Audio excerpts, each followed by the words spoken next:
ನಮಸ್ಕಾರ ಸ್ನೇಹಿತರೆ, ನೀವು ನೋಡ್ತಾ ಇದ್ದೀರಾ ಮನಿ ಪ್ಲಾಂಟ್. ನಾನು ರವೀಂದ್ರ ಜೋಶಿ. ನಾವು ಅಂದರೆ ಯಾರು ಸ್ನೇಹಿತರೆ? ನಮ್ಮ ಒಟ್ಟು ವಿಚಾರಗಳ ಮೊತ್ತವೇ ನಾವು ಯಾವ ರೀತಿ ವಿಚಾರ ಮಾಡ್ತೇವೆ ಅದಕ್ಕೆ ತಕ್ಕ ಹಾಗೆ ನಾವು ಕ್ರಿಯೆಗಳನ್ನ ಮಾಡ್ತೇವೆ. ಉದಾಹರಣೆ ಹೇಳ್ತೇವೆ, ನಮ್ಮ ಮನಸ್ಸಿಗೆ ಬಾಯಾರಿಕೆ ಆಗಿದೆ ಅನ್ನುವಂಥ ಭಾವನೆ ಬರುತ್ತೆ. ತಕ್ಷಣ ನಾವೇನು ಮಾಡ್ತೇವೆ? ನೀರನ್ನು ಹುಡ್ಕೊಂಡು ಹೋಗಿ ನೀರನ್ನು ಕುಡಿತೇವೆ. ಆಫೀಸಿಗೆ ತಡ ಆಗಿದೆ ಅನ್ನುವಂಥ ಒಂದು ಭಾವನೆ ತಕ್ಷಣ ಮೂಡುತ್ತೆ.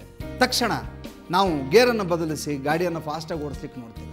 ಅಂದರೆ ನಮ್ಮ ಎಲ್ಲ ಕ್ರಿಯೆಯನ್ನು ನಮ್ಮ ವಿಚಾರಗಳು ಪ್ರಚೋದಿಸುತ್ತವೆ ಅಂತ ಅರ್ಥ. ದುಡ್ಡಿನ ವಿಚಾರದಲ್ಲೂ ಹೀಗೆ ಆಗುತ್ತೆ ಸ್ನೇಹಿತರೆ.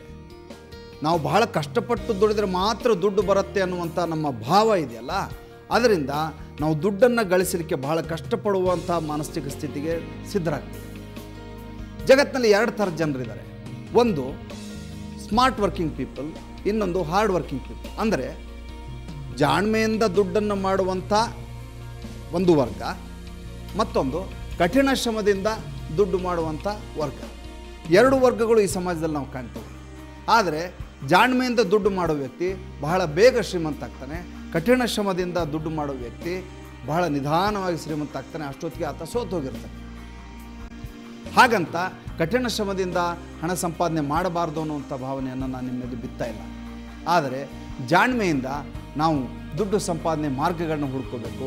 ಅಂಥ ಮಾರ್ಗಗಳು ಯಾವುವು ಅನ್ನುವುದನ್ನು ಮುಂದಿನ ಸಂಚಿಕೆಯಲ್ಲಿ ನಾನು ನಿಮಗೆ ಸರಳವಾಗಿ ಹೇಳೋ ಪ್ರಯತ್ನ ಮಾಡ್ತೇನೆ.